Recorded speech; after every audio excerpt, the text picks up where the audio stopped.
तो मला कलावंत केलं कोणी तर या माझ्या रसिक प्रेक्षकांनी केलं. माझ्या कलेला त्याने प्रोत्साहन दिलं म्हणून मी आज जगाच्या नावारूपाला आलो. अखिल महाराष्ट्रातच नव्हे दिल्लीपर्यंत मी पोहोचलो. दिल्लीची सुप्रसिद्ध गायिका श्रुती सडोलकर हिनं मला बोलावून घेतलं. मला तिनं सांगितलं की गावकर दशावतारची पट्टी कितीची? मी म्हटलं टीचर पांढरी 4ची. काय म्हणता तुम्ही पांढरी 4ला गाता? मी म्हटलं पेटी संपवतो माझ्या आवाजानं. तर मी प्रसिद्ध गायिका असून मला पांढरी 1 मध्ये गाता येत नाही, पण तुम्ही पांढरी 4 मध्ये दशावतार करता, खरोखर कमालीची गोष्ट आहे. म्हणूनच म्हटलं टीचर मी पहिली कॅसेट जी काढली ती सारी भगवंताची करणे. माझा आवाज मला माझ्या भगवंतानं दिला आणि तो आवाज मी माझ्या रसिक प्रेक्षकांपर्यंत पोचविला. म्हणून प्रत्येक स्टेजवर चांगल्या नावारूपानं मी आलो आणि आता मला खरोखरच एवढा स्वाभिमान वाटतोय की हे आमचे राजा सामंत यांच्याबरोबर दशावतारात पाऊल टाकल्यापासून अजूनपर्यंत त्यांच्या सहवासातच मी होतो. त्यांचे काही शब्द मला आठवत आहेत आणि आता तर त्यांची वाक्यरचना काय आहे ही तुम्ही पाहिलातच, म्हणजे काही नव्यानं तुम्हाला सांगायला नको. अशा राजा सामंतांसमोर एक माझं मी नारदाचं गाणं गातोय.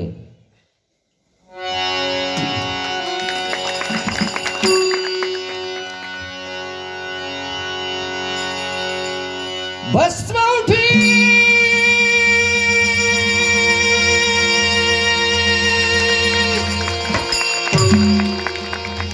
रुंड माळा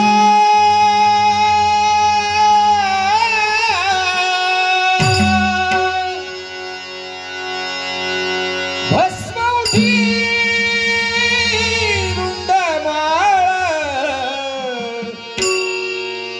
हाती त्रिशूळ नेत्री ज्वाळा हाती त्रिशूळ नेत्री ज्वाळा हाती त्रिशूळ नेत्री ज्वाळा हो भस्म उठी रुंड माळा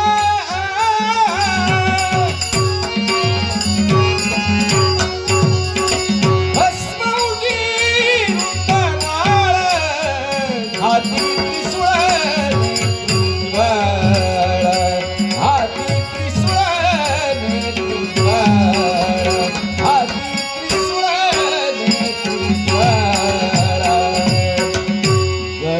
चरम व्याघ्रांबर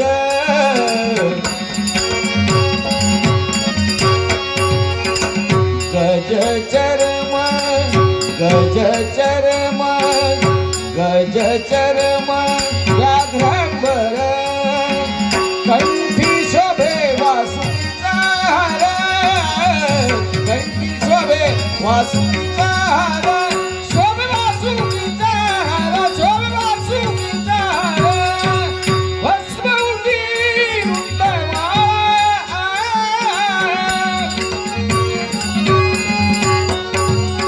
भस्म उठी रुंड माळा हाती त्रिशूळ नेत्री ज्वाळा हाती त्रिशूळ नेत्री ज्वाळा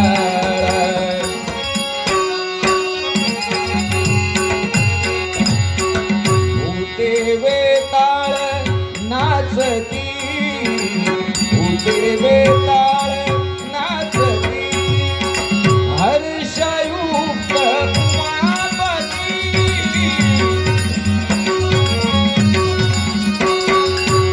हर्षयुक्त उमापती हर्षयुक्त उमापती हर्षयुक्त उमापती भस्म उठी रुंड माळा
विठ्ठल गावकर